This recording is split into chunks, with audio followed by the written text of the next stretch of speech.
Hello guys, আসসালামু আলাইকুম। তোমরা সবাই কেমন আছো? আজকে সব কবুতরের আপডেট দেব তোমাদেরকে। দেখো আমার সুন্দরী সিঙ্গেল সুন্দরী জামাই মরে গেছে, ওই লাগে একটা নর কিনে আনবো বাজার থেকে। আর দেখো কালুয়া কালুয়া কি করতেছে বুঝলাম না কিছু।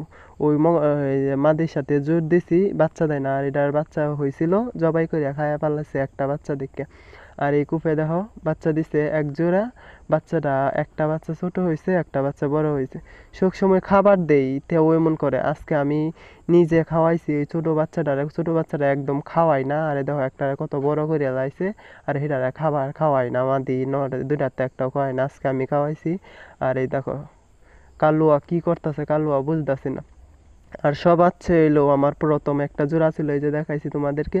এই জোড়াটার নরটা মরে গেছে, আমার ভাগ্যি খারাপ। আর এই দেখো সুন্দরীর জন্য একটা জোড়া কিনে আনমু, মিটিং করতেছে এই যে এই কূপের পায়রার সাথে। জানি না কোন দিন ডিম দিয়া দেয়। সবাই দোয়া করবা যেন এই কবুতরটার লাগে একটা ভালো নর কিনে আনমু। কয়েকদিনের ভিতরেই আমি হাটে যাবো, হাটে থেকে কিনে লই আমু। আর সবাই আমার চ্যানেলটা সাবস্ক্রাইব করে দিবা। টাটা।